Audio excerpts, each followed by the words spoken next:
Mga kahuwan, panoorin ang video na ito upang alamin ang pinaka-latest na balita tungkol sa lagay ng panahon at bagyo update today.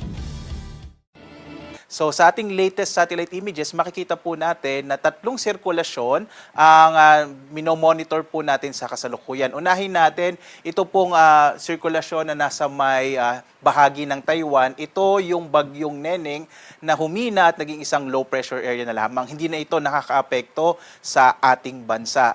Yung isa pong panibagong sirkulasyon na minomonitor natin, ito po yung nasa labas ng Philippine Area of Responsibility. Nasa medium chance po ito na maging bagyo at ito ay nasa mahigit around 1,700 kilometers silangan ng Mindanao. Base sa ating pinakahuling datos, hindi ito papasok ng Philippine Area of Responsibility. Maari po itong maging bagyo pero inaasa natin na malulusaw din agad. Kaya po hindi ito masyadong makakaapekto o hindi ito makakaapekto sa ating bansa.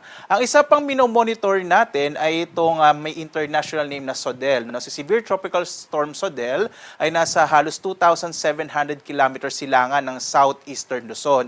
Ito po kasi yung bagyo na maaring pumasok ng Philippine Area of Responsibility bandang araw ng Linggo o hanggang sa Lunes. So ito po yung mga minomonitor natin na mga sirkulasyon. Again, lahat po sila nasa labas ng Philippine Area of Responsibility.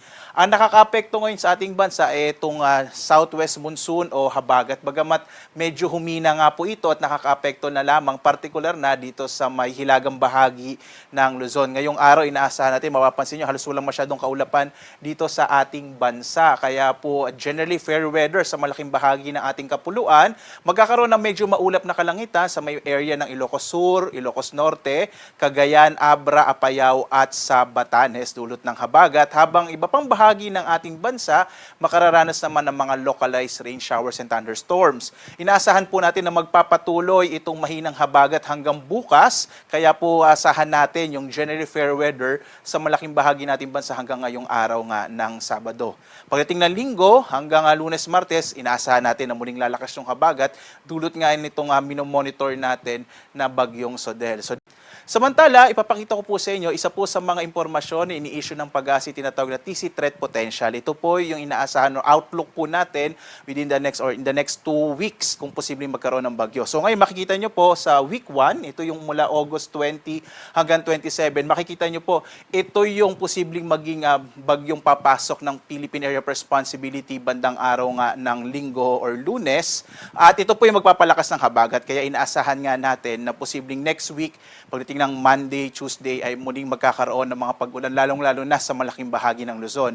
Pagdating po ng katapusan ng Agosto hanggang sa pagsisimula ng Setyembre, posibleng meron ulit na isa panibagong bagyo na susunod doon sa bagyong SODEL na maaaring pumasok ng PAR. Ito pong ating TC Threat Potential, ito po yung nagbibigay sa atin ng idea. At dahil nga po ang forecast natin habang tumatagal ay mas bumababa yung accuracy. Dahil nga po 2 linggo pa ito, maaari pa rin magkaroon ng mga pagbabago. Kaya po patuloy na payo ng PAGASA ay lagi po tayong mag-update sa mga isyong inilalabas o sa mga information, mga ini-issue natin ng mga impormasyon para po lagi tayong updated sa lagay ng ating panahon.